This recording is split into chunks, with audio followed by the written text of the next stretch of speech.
गांव का नाम था अमरपुर। वहाँ के लोग बारिश का इंतजार कुछ ऐसे करते जैसे कोई त्योहार आने वाला हो। खासकर किसान, उनकी जिंदगी की उम्मीद ही थी बारिश। कई महीने से सूखा पड़ा था। जमीन सूखी, खेतों में दरारें और कुओं का पानी भी अब नीचे चला गया था। मुख्य पात्र छोटा बालक मुन्ना, उम्र 10 साल, भोला भाला और जिज्ञासु। उसका सबसे बड़ा सपना था पहली बारिश में नंगे पांव खेतों में दौड़ना, मिट्टी की खुशबू में भीग जाना और बारिश के पानी से कागज की नाव तैराना। एक दिन मुन्ना सुबह सुबह उठा तो आसमान में काले बादल थे। उसकी आंखों में चमक आ गई। वो भागता हुआ माँ के पास गया। अम्मा, देखो बादल आ गए, बारिश होगी ना आज। माँ मुस्कुरा दी। तो जरूर होगी बेटा, खेत प्यासी है और हम सबकी उम्मीद भी। मुन्ना ने अपनी लकड़ी की छोटी सी नाव निकाली, जिसे उसने हफ्तों पहले ही बना रखा था। वो बारिश के पानी में उसे तैराना चाहता था। दोपहर तक आसमान और भी गहराने लगा। हवा चलने लगी। गांव के लोग आसमान की ओर देखने लगे और फिर पहली बूंदें टपकने लगी। आ गई, बारिश आ गई। बच्चे चिल्लाने लगे। मुन्ना दौड़ता हुआ खेतों की ओर भागा। वो नाच रहा था, हंस रहा था और पूरी मिट्टी में लथपथ हो गया। उसके पिता रामलाल, एक गरीब किसान, दूर से मुस्कुराते हुए उसे देख रहे थे। उनके खेतों में हल्की सी जान आ गई थी।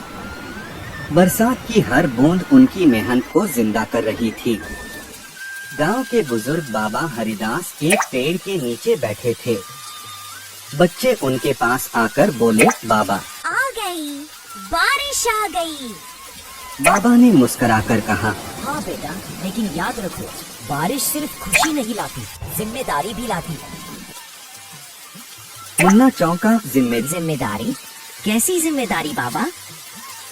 बाबा बोले, बारिश के बाद खेतों में काम बढ़ेगा, रास्ते कीचड़ से भर जाएंगे, नालियाँ साफ रखनी होंगी वरना बीमारी फैलेगी। जिस तरह बारिश धरती को जीवन देती है, उसी तरह अगर हम लापरवाही करें तो ये मुसीबत भी बन सकती है। बच्चों ने सिर हिलाया, पर उन्हें पूरी बात समझ नहीं आई। अगली रात बारिश तेज हो गई, इतनी तेज कि गांव की नालियां जाम हो गई। पानी गलियों में भर गया। कुछ गरीबों के बच्चे घर गिर गए। मुन्ना के पड़ोसी शंकर काका का घर भी गिर गया और उनका अनाज भीग गया। मुन्ना और उसके पिता रामलाल ने जब ये देखा तो उनकी आंखें भर आईं। अगले दिन उन्होंने शंकर काका के लिए खाना पहुंचाया और गांव के दूसरे लोग भी मदद को आगे आए। बाबा हरिदास ने बच्चों को इकट्ठा किया और कहा, अब समझे बारिश के साथ जिम्मेदारी क्यों जरूरी है। अगर हम सब ने पहले ही नालियां साफ की होती तो इतना नुकसान ना होता। इसलिए हर मौसम की तैयारी पहले से करनी चाहिए। गांव की एकता। अब पूरे गांव ने मिलकर काम करना शुरू किया। नालियां साफ की गई, पानी की निकासी का रास्ता बनाया गया और टूटे घरों की मरम्मत की गई। मुन्ना और उसके दोस्तों ने बच्चों की एक टोली बनाई, बारिश सेना।